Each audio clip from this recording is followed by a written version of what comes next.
L'opposition béninoise a dénoncé mercredi une mascarade électorale après les résultats préliminaires des élections législatives, donnant une large majorité au parti allié du président Patrice Talon. Le Parti des démocrates, le seul parti des 7 de l'opposition lisse, a remporté 28 des 109 sièges contre 81 pour le parti au pouvoir. Les scores attribués au parti siamois n'ont pu se réaliser que grâce aux stratagèmes mis en place par ceux-ci pour fausser le jeu démocratique.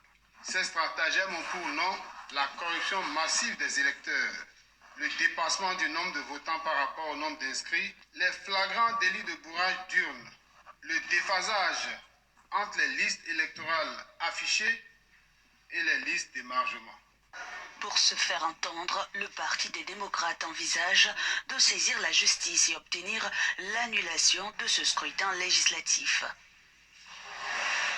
Le Parti Les démocrates conteste les résultats proclamés par la Sénat et exige que soit rétablie la vérité des urnes. C'est pour cette raison que le Parti Les démocrates s'active déjà pour introduire des recours auprès de la Cour constitutionnelle afin qu'il soit rétabli dans ses droits. Pour plusieurs observateurs, il est très peu probable que l'opposition parvienne à faire annuler les résultats de la commission électorale qui s'apprête à communiquer vendredi les chiffres définitifs de ce scrutin. Voilà. Bon, je cale ça. Excusez-moi. Voilà. Bonjour à tous. Aujourd'hui, nous sommes donc le 15, oui, le 15 janvier 2023. Voilà. Je me présente Djoubian, c'est mon surnom sur le net. Et je suis un panafricain très convaincu, un authentique panafricain. Et je suis aussi, accessoirement seulement, spécialiste de la France. Écoutez, je reviens sur les élections qui ont eu lieu, les élections législatives, c'est-à-dire l'élection des députés au Bénin. Moi, je ne lâcherai pas Patrice Talon. Je vous explique souvent pour quelle raison. Patrice Talon est un homme d'affaires qui s'est enrichi grâce à, Yahi Boni. Voilà. Parce que Yahi Boni, c'est un nigo pour Patrice Talon. Alors évidemment, il est beaucoup plus malin que Yahi Boni, incontestablement. Alors que Yahi Boni a beaucoup plus de diplômes que Talon. C'est vous dire que, voilà, les limites. Et que justement, avoir des diplômes, c'est pas la panacée. Voilà. Mais Talon, je ne lâcherai pas. Pourquoi? Parce que, si vous voulez, quand quelqu'un vient au pouvoir par un coup d'État, c'est pas une marche,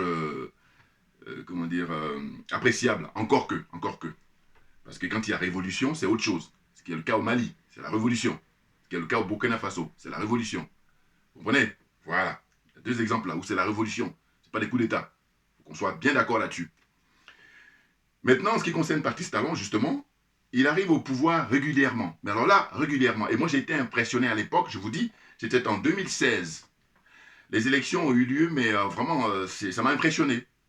Et comme on avait pour habitude de dire qu'il y a deux pays en Afrique francophone, il y en avait, un faux conjugué au passé, malheureusement, c'était le Bénin et le Sénégal.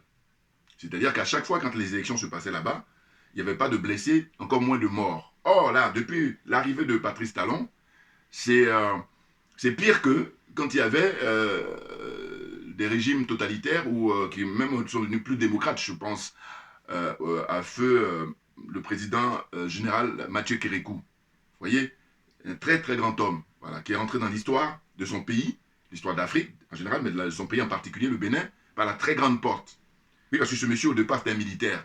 Donc, quand on parle de dictature en général, quand il s'agit des militaires, bon, c'est pas tout à fait étonnant. En revanche, quand c'est des civils, alors que, de manière majoritaire, ce sont des civils qui sont dictateurs au monde aujourd'hui, et en Afrique en particulier. Ou notamment, en particulier, voilà, c'est comme on veut. Donc, Patrice Talon, j'ai dit qu'il arrivait au pouvoir régulièrement en 2016, et qu'est-ce qu'il avait comme, adversaire? Il avait un certain Zinsou. Zinsou qui, lui, avait été envoyé par la France. En réalité, Patrice Talon aussi est envoyé par la France, mais sauf que le peuple n'a pas été averti. Et puis, bon, le peuple s'est retrouvé dans blanc, bonnet blanc. C'est-à-dire que c'est les mêmes, finalement. Là aujourd'hui, on peut le dire. Alors que quand on était en 2015-2016, on ne pouvait pas imaginer. On était focus sur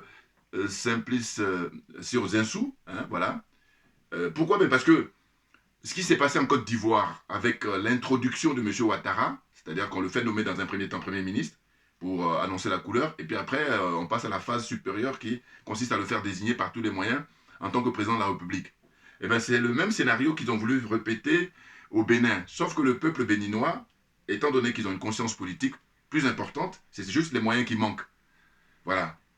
Vous voyez? Et donc ce qui s'est passé, c'est que il y avait une campagne, comment dire, mais régulière, campagne électorale, hein, où tous les partis qui étaient en présence, eh ben, ils ont battu campagne, mais dans la joie, dans l'allégresse même, j'allais dire, et dans la transparence.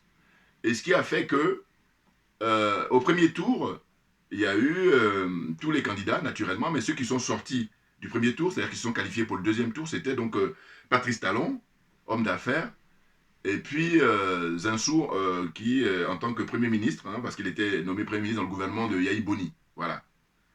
Hein, et troisième candidat, qui n'était pas des moindres, c'était un autre homme d'affaires, Ajavon. Le pauvre. Oui, parce qu'à l'époque, Ajavon était le faiseur de roi. C'est-à-dire que sa position faisait que il suffisait qu'il donne la consigne de vote pour Zinsou, et Zinsou, à l'époque, passe. Or, lui aussi, et maintenant, lui et ses partisans, ils s'en mordent les doigts, c'est d'avoir fait confiance à Patrice Talon. Comprenez bien mon raisonnement. Si j'ai plus d'indulgence dans ce cas de figure-là, quelqu'un qui vient au pouvoir en coup d'État, que Talon qui est venu au pouvoir régulièrement. Pourquoi? Parce qu'il vient au pouvoir régulièrement, c'est-à-dire qu'il a grugé le peuple. Il a trompé le peuple. C'est très grave.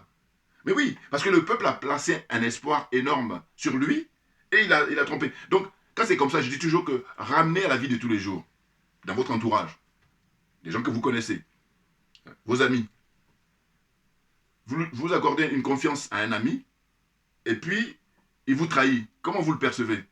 Excusez-moi, il y a très peu de personnes qui sont indulgentes. La plupart des gens sont furieux, ce qui est normal. Ah oui, non parce que, attendez, si on fait confiance, ben, vous savez, quand moi je dis ma philosophie, c'est la vérité et la justice, et que tout le monde soit gagnant, eh ben, on t'a fait confiance, tu te comportes correctement, ça fait que celui qui t'a fait confiance, lui il gagne, toi tu gagnes. Or là, le fait que tu trompes celui qui t'a fait confiance, ben, c'est toi seul qui est gagnant. On est dans le cas de figure pour Patrice Talon. Et c'est pour ça que je dis, je ne lâcherai pas Talon. Ah oui, oui, oui. Et puis il ne faut pas oublier que ce monsieur, quand il est arrivé, qu'est-ce qu'il nous a dit? Le slogan à qui voulait l'entendre dans les conférences de presse, je suis venu pour un seul mandat, mandat unique. Un peu comme un certain Macky Sall qui lui va dire, j'arrive, le mandat il est de 7 ans, moi je le ramène à 5 ans. Et le peuple dit, chiche, mais commence par toi-même, applique-le à toi. C'est-à-dire les 5 ans, effectivement, comment? Il dit non, non, non. Voilà. Donc Macky Sall, il sait qu'il va partir.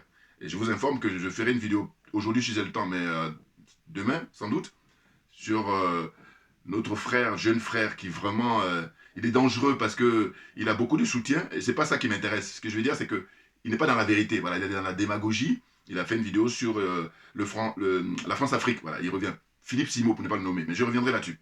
Donc, je reviens sur le cas de Patrice Talon au Bénin, qui a raflé, hein, là, par les gens qui le soutiennent, hein, il a fait toute une démagouille, hein, c'est artificiel, hein, ce qui s'est passé au Bénin, c'est plus la démocratie, là. Là, c'est Talon qui a décidé de confisquer le pouvoir. Donc, au départ, ce monsieur, quand il arrive au pouvoir en 2016, quand vous regardez les archives, hein, les images, vous allez voir qu'il disait, hein, moi, je prône un seul mandat. Donc, mandat unique, on dit, ben voilà, fais-le, et puis toi, tu t'en vas. Oh là, non.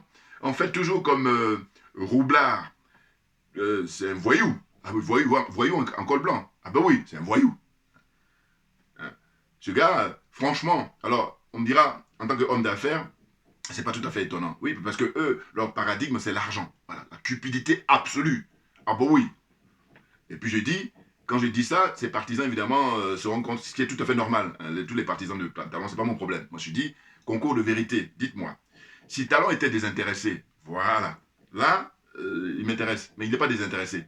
Mais pourquoi je dis ça? Je dis que quand il est homme d'affaires et qu'il n'est pas dans la politique, et qu'il est intéressé, c'est-à-dire qu'il gagne son fric et puis il fait ce qu'il veut, j'ai rien à dire. En revanche, quand il vient dans la politique, c'est-à-dire pour servir l'intérêt général, c'est là où il m'intéresse. Et qu'est-ce que je constate? C'est que je dis, vous allez vérifier que Talon, depuis qu'il est arrivé au pouvoir, lui et son entourage, ils se sont mis plein les fouilles, c'est-à-dire beaucoup d'argent. Hein? L'argent public, il est vraiment propriétaire de ça. C'est très grave. Alors que la richesse de chaque pays appartient aux citoyens de tous les pays, de ces pays-là. Hein. La richesse de la Côte d'Ivoire appartient aux Ivoiriens, la richesse du Bénin appartient aux Béninois, la richesse du Sénégal appartient aux Sénégalais, hein, ainsi de suite. Or là, le constat, c'est que Talon, il a, comment dire ça, privatisé complètement et totalement la vie publique au Bénin. Hein. La vie démocratique, il a privatisé. Donc, qu'est-ce qu'il fait? Les législatifs qui ont eu lieu auparavant en 2019, en avril 2019, eh bien, ce qu'il fait, c'est que il s'est arrangé, voilà, pour prendre deux partis, hein, comme ça, pour le soutenir. Donc, autant dire qu'il avait 100% hein, des députés à l'Assemblée. Il y avait 80, à l'époque 89 sièges, je crois. Hein, parce que ça a changé, là. Hein, voilà, 83 sièges, excusez-moi. 83 sièges, c'était en avril 2019. Hein, auparavant, le nombre de députés au Parlement. Mais entre-temps, en août 2022, ils ont modifié. Maintenant, c'est plus 89, ça a augmenté, c'est 109 sièges qu'il y a. Mais pourquoi? Parce qu'au fond, il a essayé de contenter ses partisans, tout naturellement. C'est pour ça qu'il a maintenu les 83 sièges. Et puis, il est passé à 109 pour pouvoir ouvrir un petit peu à l'opposition. Mais ce qui est grave, c'est le fait qu'il y a des magouilles et il y a... en fait, tout est truqué, quoi. Vous voyez tout à l'heure l'extrait que je vous ai montré? Ben, un des leaders de l'opposition, qu'est-ce qu'il a dit? Il a dit qu'ils allaient contester les élections, là, mais c'est peine perdue, parce que, justement, Patrice Talon, étant donné qu'il instrumentalise tout, il a tout confisqué, hein, la Constitution, la Cour constitutionnelle, la Sénat, je ne sais pas comment ils appellent ça là-bas au Bénin, voilà, hein, l'organe qui est chargé de veiller sur le fonctionnement des élections et puis donner les résultats et tout ça. Donc la Cour constitutionnelle s'est prononcée là. Au moment où je fais ma vidéo, il a dit c'est fini, hein, c'est bouclé. Talon remporte encore la majorité au Parlement du Bénin pour dire qu'en fait, il est tranquille pour faire passer toutes les lois qu'il veut. Ben oui. Parce qu'en fait, moi déjà, comme je dis souvent, je dis mais écoutez, chacun de nous doit faire preuve de bon sens.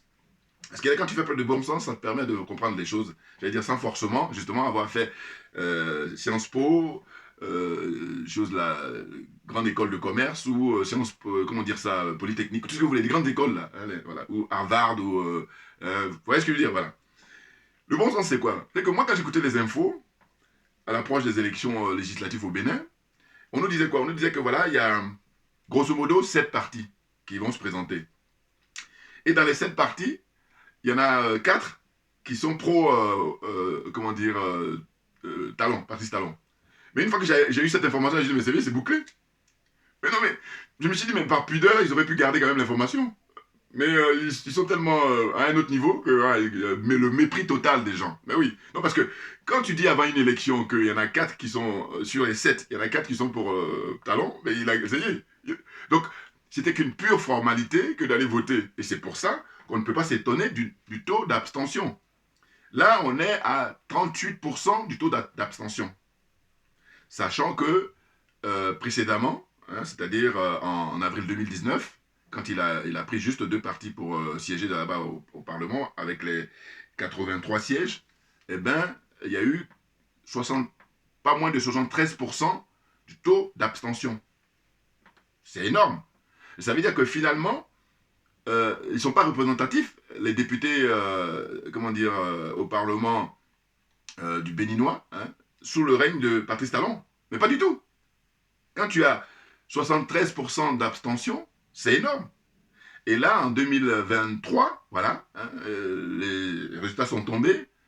On est au taux de participation à 37, on nous dit 37 ou 38. Non. Non, ils ne sont pas représentatifs. Mais pour autant, ils sont tranquilles. Voilà. C'est-à-dire c'est ce que j'appelle privatiser hein, la vie politique au Bénin. Il est malin, hein, il est très malin. Ça, il faut le reconnaître. Maintenant, tout est relatif. Vous voyez? Et je pense que il va avoir la surprise, Talon. Parce que la manière dont il a fait pour mener comme ça en bateau le peuple béninois, c'est très grave. C'est ça. Il n'est pas exemplaire. Pour certains, mais c'est une minorité. Ah ben oui. Parce qu'en fait, la difficulté, c'est quoi? C'est que moi, j'ai jamais été au Bénin, mais je suis quelqu'un qui, quand je regarde les images et tout ça, et puis j'observe, j'analyse, et je dis, mais en fait, la difficulté, c'est que Talon, qu'est-ce qu'il donne comme, comment dire, argument pour qu'on le soutienne, pour qu'il continue à arrêter au pouvoir? C'est dire qu'il développe le pays. Voilà. C'est-à-dire qu'auparavant, les autres, ils faisaient rien. Ce qui n'est pas faux.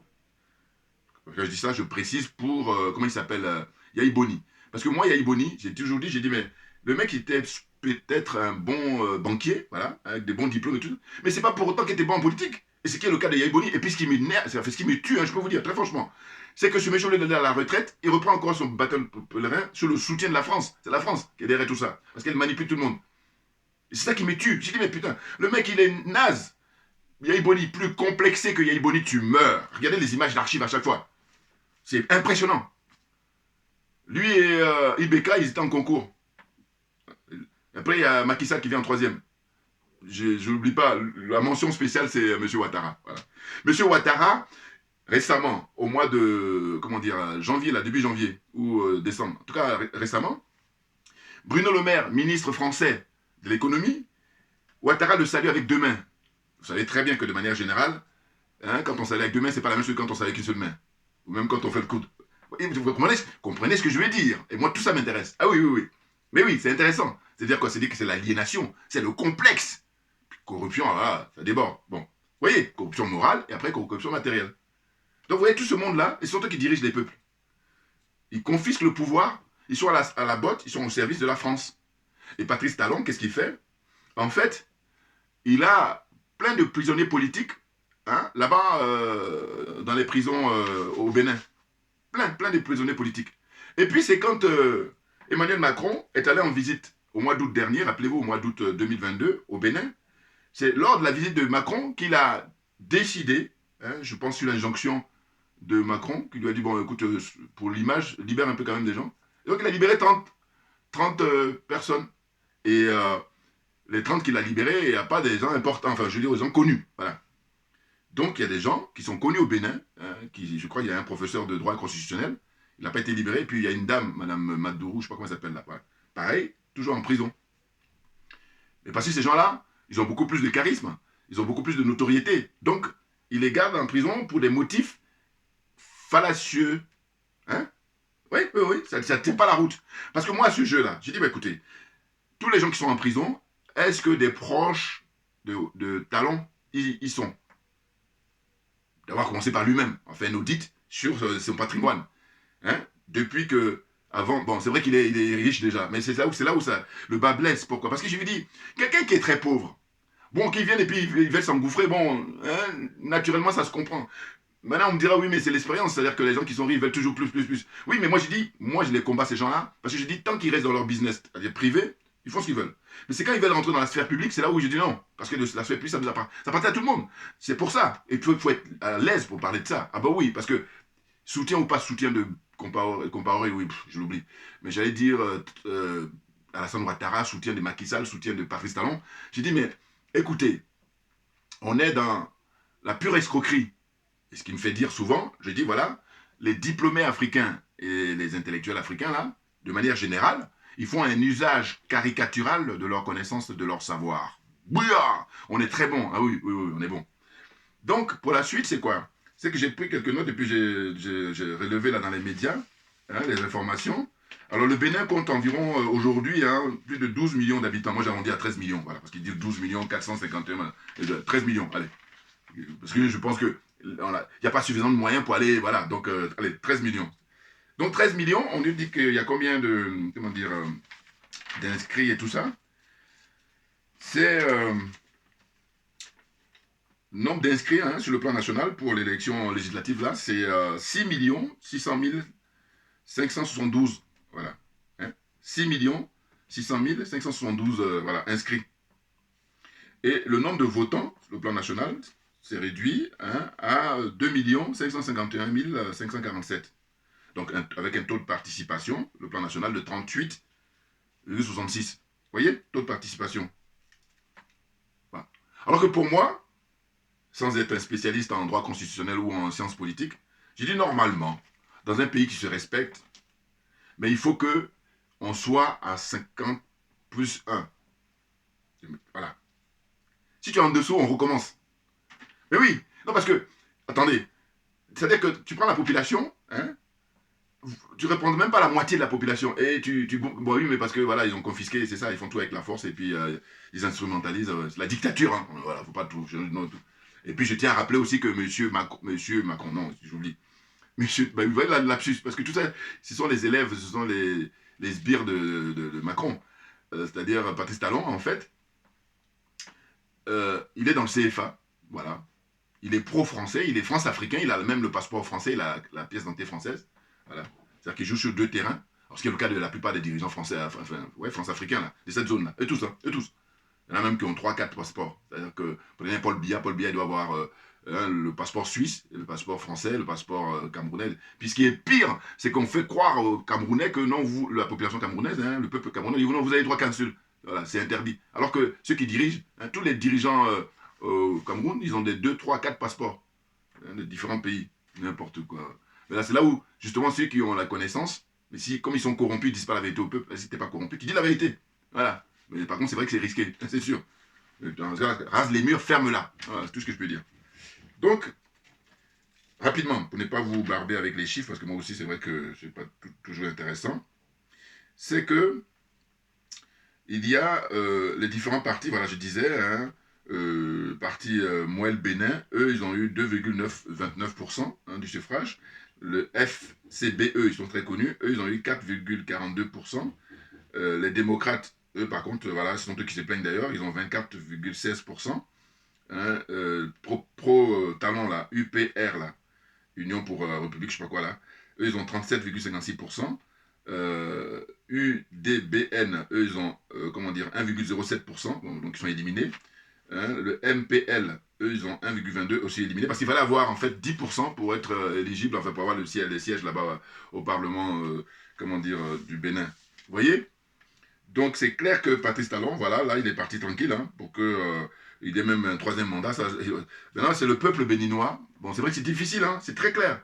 La liberté, elle s'arrache, mais c'est au peuple béninois de sortir pour aller, comment dire, prendre le pouvoir. Ben oui, parce que ce pouvoir-là a été volé par Patrice Talon. Alors que le peuple lui a fait l'honneur, lui a fait confiance en 2016. Or là, il avait son masque. Et il a fait tomber son masque 2 ans après, très rapidement. Ça a commencé 2017-2018. Voilà. Hein, fin 2017, il a fait tomber le masque. Très vite, hein. Voilà. Vous voyez? C'est comme je dis souvent, je dis, mais, vous savez, ça y est en chacun de nous. Il y a des gens qui sont généreux. Et quand on dit généreux, on est généreux pour tout le monde. Hein. On n'est pas généreux pour sa famille ou ses amis, non. Ouais. J'ai des générosités restrictives, je dis non, c'est pas ça. Quand on dit qu'on est généreux, c'est pour tout le monde. Parce qu'il y en a qui vont dire, oui, mais il est généreux parce que. Non, non, non, non. Faut pas... La définition, quand on dit qu'on est généreux, c'est tout autrui. Voilà. Si c'est juste pour faire plaisir à tes copains et puis à ta famille, mais tout le monde peut faire ça. Donc, c'est pas ça, la générosité. Elle est très limitée. Donc, disqualifié, moi, je ne te qualifie pas. Donc, ce que je veux dire, c'est quoi? C'est que Talon, il est dans une situation où, comme il a le soutien de la France, parce que, écoutez, aujourd'hui, on a les jeunes colonels au Mali qui montrent l'exemple. Et donc, ils disent, il faut aller signer avec la Russie, parce que c'est la Russie qui va nous libérer. C'est malheureux, mais c'est une réalité. Il faut être réaliste. Voilà. C'est ceux qui vont se contentionner. Bon, je suis obligé de rappeler ça parce que ça m'impressionne que ils essaient de se justifier pour dire que les drapeaux. Bon, je l'ai déjà dit, mais j'aurais dit parce que j'ai dit tellement impressionné, c'est pour ça que je dis ça. Enfin, je ne peux rien vous cacher, à vrai dire. Moi, je comprends ça facilement au sens où je dis, mais on n'a pas à se justifier, on fait ce qu'on veut. Parce qu'on a le bilan de ceux qui sont là auparavant. Qu'est-ce qu'ils ont fait? Que dalle. Et en plus, eux, ils ont corrompu tout le monde. C'est-à-dire l'Union africaine, ensuite la CEDEAO, la CEMAC. Tout le monde est corrompu. Donc à partir de là, et puis même au-delà de ça, dites-moi, quand le Mali, ils disent qu'on a le dossier pour, comment dire, faire tomber la France, c'est-à-dire au niveau, faire tomber l'impérialisme, faire tomber le colonialisme français, et puis la France-Afrique, il faut juste être en solidarité avec le Mali, mais en solidarité directe, réelle, hein, pas fictif ou pas on se cache et puis, non, hein, affirmer sa solidarité. Comme là, il y a une solidarité qui est réelle, hein, vérifiée, pour l'Ukraine, les Occidentaux en général, et les Européens en particulier. L'Ukraine. Hein, ils ont des feux verts. On les laisse, même il y a beaucoup d'argent, des milliards, depuis le déclenchement des hostilités en février 2022, hein, des milliards qui tombent comme ça, vous voyez, en laps de temps. Alors qu'au Mali, là-bas, ça fait des années, pendant combien 2012, 10 ans, rien du tout. Donc en fait, ces gens-là, comme je vous dis, ils n'aiment pas les Noirs. Il faut bien le comprendre. Tout le reste, c'est que de l'enfumage. Et c'est simplement, ils récupèrent quelques-uns qui ont des miettes, et puis ces gens-là, ils veulent essayer d'emmerder le monde. Nous, on est là justement pour vous démasquer. Hein. Ça rigole pas. Ah oui, très clairement. Donc, le parti, le bloc républicain, là, Hein, eux, ils ont 29, 23. Bon, ils sont qualifiés. Et ceux qui sont qualifiés, hein, il y en a 3. Il y a les démocrates, hein, comme je disais tout à l'heure, parce qu'ils ont plus de 10%, hein, 24-16. L'UPR, là, 37-56. Donc, en gros, l'UPR, là, ce sont les pro-talents. Ce sont ceux qui arrivent en tête, puisqu'ils sont en 37,56. Et puis, en deuxième, vient le bloc républicain, voilà. Ils prennent des noms comme ça juste pour escroquer les gens, c'est clair. Hein, donc voilà. Donc finalement, c'est les 3 qui sont maintenant au Parlement, comment dire, là-bas, au Bénin. Vous voyez? Alors, le monsieur qui est dans l'opposition, hein, le monsieur de, comment dire ça, les démocrates là, voilà. Il a énuméré, je vous ai montré l'extrait tout à l'heure, moi j'ai noté parce que j'ai tout fait. Il dit quoi? Il dit, tout a été mis, les stratagèmes mis en place, hein, par tout l'organe dirigé par Talon là, pour fausser les résultats. Premier point. Deuxième point, la corruption massive des électeurs. Troisième point, le dépassement du nombre de votants par rapport aux inscrits. Oh, là, c'est un clin d'œil à la mairie de Paris. Parce que, monsieur, à l'époque, Tibéri et puis Jacques Chirac, ils étaient spécialistes de ça. Ouais, bon, donc, vous voyez, il n'y a rien de nouveau au soleil. Mais c'est pour dire, mais n'importe quoi. Donc, fermez-la. Parlez pas de démocratie. C'est tout, mais pas la démocratie. Hein, le nombre de votants, ça dépasse ceux qui sont inscrits. Tu fais quoi ça? Si on n'en rigole pas, on se flingue, hein, excusez-moi. Bon, rigoler en guillemets, parce que c'est pas toujours très drôle, parce que regardez ce qui se passe par la suite. Ils vont faire voter des lois, et puis c'est toujours les pauvres qui vont payer, la masse. Sinon, quelques gens minoritaires, là, ils s'enrichissent sur le dos du peuple. C'est ça, là où le bas blesse. C'est des escrocs, c'est des criminels, des voyous en col blanc. Ils sont rien d'autre, hein. Moi, je me gêne pas, moi. Donc après, il y a flagrant délit de bourrage d'urne, voilà. Il y a le déphasage entre les listes électorales affichées et les listes d'émargement. Mais c'est n'importe quoi, hein. Mais comme ils n'ont pas assez de moyens, bon, puis bon, comme le Talon, il a tout est cadenassé. Donc vous comprenez bien. Les recours du parti des démocrates n'a pas été entendu. Ça, c'est pas étonnant. Voilà, la commission chargée de. Voilà.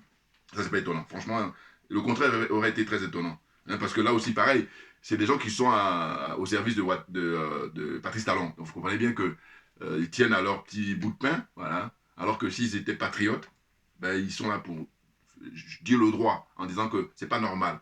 Voilà. Mais non, ils trahissent les fonctions qu'ils ont. En plus, très souvent, ils ont prêté serment, n'importe quoi. Ah, mais on est loin, mais on est comme on est tellement optimiste et puis on est déterminé, on va rien lâcher. Vous comprenez bien? Ah oui, oui. Là, ce qu'on fait là, c'est juste informer, et c'est très important. Hein. Donc, j'ai rappelé tout à l'heure la libération de 30 opposants, hein, en août 2022, lors de la visite de Macron, ça je l'ai rappelé. Et il reste encore de nombreux prisonniers politiques au Bénin et de nombreuses personnes exilées, dont M. Aljavon. Vous voyez, je pense souvent à ce monsieur parce que je me dis, franchement, ce qu'il faut retenir, c'est ça, c'est le fait que tu accordes une confiance à quelqu'un et puis il te fait la guerre. Parce que le problème, c'est que Talon a toujours estimé qu'il est plus malin que tout le monde au Bénin. Hein. Ah oui, oui, oui. Et il a 2 modèles. Il adore Kagame et il adore, comment il s'appelle, le président, enfin, Alassane Dramane Ouattara. Voilà. Ce sont ces 2 modèles, ça, de Patrice Talon en politique. Voilà. Je l'ai déjà rappelé dans mes anciennes vidéos, donc vous pouvez les regarder. Voilà. N'importe quoi. Hein. Donc au final, 83 sièges à pourvoir à l'époque. Hein, on était en 2019. Et là, maintenant, on a 109 sièges. Et au final, c'est Patrice Talon, voilà, qui rafle la mise encore, fait hold-up. C'est un hold-up, hein, très clairement. Voilà. C'est-à-dire, ces partisans, ils ont plus de 80 sièges. Et puis, ceux qui sont opposants, ils ont une vingtaine de sièges. Pour tout ça, vous retrouvez ça sur Internet. Donc, c'est facile pour tout le monde maintenant de s'informer. Mais ce qu'il faut retenir, c'est ce que je disais, que Patrice Talon, c'est très grave qu'il ait dupé le peuple béninois. Maintenant, qu'est-ce qu'on peut dire d'autre? Que la masse, ça va être difficile parce que ça va se faire dans le sang, puisque les autres en face, ils vont se confisquer le pouvoir. Mais il faut se rappeler l'histoire du Bénin. Le Bénin était un pays redouté par la France plusieurs fois parce qu'à l'époque, quand le président Mathieu Kérékou était au pouvoir, ils ont cherché à le renverser. Ils n'ont pas pu. C'est un homme digne. Ah oui, oui, oui, c'était un homme digne. Très digne. Et d'ailleurs, regardez l'hommage qu'il lui est rendu quand il est décédé, il y a quelque temps. Ah oui, parce que lui, en tant que militaire, il aurait pu se conforter dans le régime dictatorial, hein, en tant que militaire, mais non. Je me rappelle toujours des images d'archives, quand il a convoqué, hein, la conférence nationale. Et je ne vous cache pas que moi, au Bénin, mon coup de cœur, c'est le président Nissophore Soglo. Hein, monsieur très cultivé, intègre d'ailleurs. Alors, il y a juste à y pêche sur le fait qu'il soutient son fils, qui lui est par contre les magouilles et France-africains. Voilà. Mais sinon, lui-même en lui, Je lui dis, il a fait un seul mandat. Pourquoi? Parce qu'il n'avait pas le soutien de la France. Bien entendu. Mais pourquoi? Quand on n'a pas le soutien de la France, ça veut dire qu'en fait, on ne fait pas l'affaire de la France. Les choses sont claires. Hein, parce que les Français, ils sont là pour que leur business tourne. Donc, si tu fais leur affaire, ça c'est aussi naturel. J'enfonce une porte ouverte là. Mais ce que je veux dire, c'est que suivant les pays où j'ai l'occasion de pouvoir m'intéresser, si je peux, je dis au Bénin, moi, mon coup de cœur, c'est beaucoup de respect, très cultivé. Un homme instruit. Voilà. Mais il est âgé maintenant. Hein. Bon, et là, il a perdu récemment sa femme, hein, le professeur Nisofor Soglo. Brillant. Alors voilà, justement, quand je critique souvent les diplômés africains et puis les intellectuels, ben lui, voilà quelqu'un qui est diplômé, voilà, qui a fait les grandes écoles et puis qui était là-bas à la Banque mondiale, voilà. C'est suite à ça qu'il est venu se présenter. Bon, mais rien à dire. C'est pour dire que je ne suis pas quelqu'un qui est hostile aux intellectuels. Non, je dis simplement que si tu es intellectuel ou tu es diplômé, que tu viens pour servir l'intérêt général et que tu le fais de manière à ce qu'on n'ait rien à te reprocher, j'ai rien à dire. Voilà, puisque ça appartient à tout le monde. Mais ce qui me dérange, c'est le fait que ces gens, sous prétexte qu'ils ont des diplômes, ils croient qu'ils sont légitimes. Alors que quand on les voit en pratique, c'est la catastrophe. Il y a Iboni. Et puis la liste est longue. Hein. Est-ce que M. Ouattara, il se vante d'aller... il a fait les grandes études là-bas aux États-Unis. Et puis Macky Sall est ingénieur. Hein. Ouais. Donc ouais, c'est pour ça que j'ai dit, quand je vois ces exemples, je dis non. On a vu les limites à partir de là. Il ne faut plus perdre notre temps. Et j'aime beaucoup, je reviendrai aussi là pareil dans les jours qui viennent, Charles Blé Goudet, j'ai regardé maintenant en entier sa conférence de presse. Voilà. Avec beaucoup d'attention. Il est très brillant. Il est au-dessus du lot. Pour sa génération, hein, attention. Et il dit, là, ce que je tiens à rappeler, ce qu'il a dit que j'ai trouvé, il a dit beaucoup de choses, hein, mais il y a une chose qu'il a dit que j'ai trouvé intéressant. Il a dit, la Côte d'Ivoire est suffisamment riche et qu'elle n'a pas besoin des hommes riches qui veulent venir là. Parce qu'il ne cite pas les noms, mais moi, je pensais à l'homme d'affaires là. Comment c'est, Billon là. Jean-Luc Billon, voilà, Jean-Luc Billon. Voilà, parce qu'il est effectivement un des hommes les plus riches de Côte d'Ivoire. Donc lui, il veut venir là, briguer la présidentielle. Certains me diront, il a le droit. Oui, mais sauf que il est France-africain à mort. À mort. Lui-même, ça déborde. Voilà. Ces gens de personnes, je vous dis, eux, c'est même plus les 11 accords que la France signe. Eux, ils vont mettre plus. Ils vont dire, allez, mettez 15 accords. Voilà. Et puis là, c'est au détriment du peuple. C'est ça. Donc, Charles Blé Goudet, dans sa conférence, il a dit, les hommes qui sont riches, la Côte d'Ivoire, c'est pas ça dont on a besoin, puisque la Côte d'Ivoire est déjà riche. Voilà. Donc il y a juste à avoir des gens honnêtes, des gens patriotes, voilà, pour s'occuper de l'affaire. Et donc, bouillard, il est très bon. Franchement, pour sa génération, mention très bien. Les autres, ils n'arrivent même pas. Et comme ils n'arrivent pas, donc ils font jalousie et puis sorcellerie. Voilà, c'est tout. Donc je vais m'arrêter là. Et puis pour dire que je crois que le moment viendra où Patrice Talon, ben, il va être surpris. Ah oui, oui. Et je le souhaite vivement. Non, parce que c'est pas normal. Ce monsieur, il est là comme ça, à l'arrogance, hein. Il dit, je vais commander les avions français. Les Français disent, ne délivrent pas les avions. Voilà. Et puis, comme le Mali a tout le dossier, pourquoi vous êtes surpris sur les histoires de terrorisme? Pourquoi vous êtes surpris? Non, vous le savez, au fond du même, vous faites du mal au peuple africain, au peuple béninois, au peuple togolais, au peuple ivoirien. Oui, oui, j'ai dit ça, parce que tous ces gens-là, ils savent, hein, ils connaissent. Alors, détrompez-vous, pensez que non, non, non. C'est simplement qu'ils sont dans des obédiences, notamment la maçonnerie qui est très connue, mais il y en a d'autres aussi. Voilà, ils sont dans ces gens-là, dans ces genres de trucs-là. L'obscurantisme total. Et ils pensent qu'à leur gueule, excusez-moi d'être vulgaire, c'est énervant. Voilà. Et comme beaucoup de gens ne sont pas au courant, voilà, ils n'y voient que du feu, parce que justement, tout est fait pour entretenir le flou. Et pendant ce temps-là, ils continuent justement à faire ces pillages-là. Mais on arrive à la fin. Oui, parce que comme dit le frère disparu, regretté, hein, que son âme repose en paix, professeur Kalala Mutunde. Très clairement, l'ère du verseau. Voilà. Donc on ne lâchera rien, on lâche rien, très clairement. Hein, simplement parce que ben, c'est nous qui avons raison. Regardez mon t-shirt là. Voilà. La zone des aliénés, des complexés, des corrompus. On est venu définitivement pour déconstruire tout ça. On est en œuvre, bien entendu. Merci bien et à bientôt.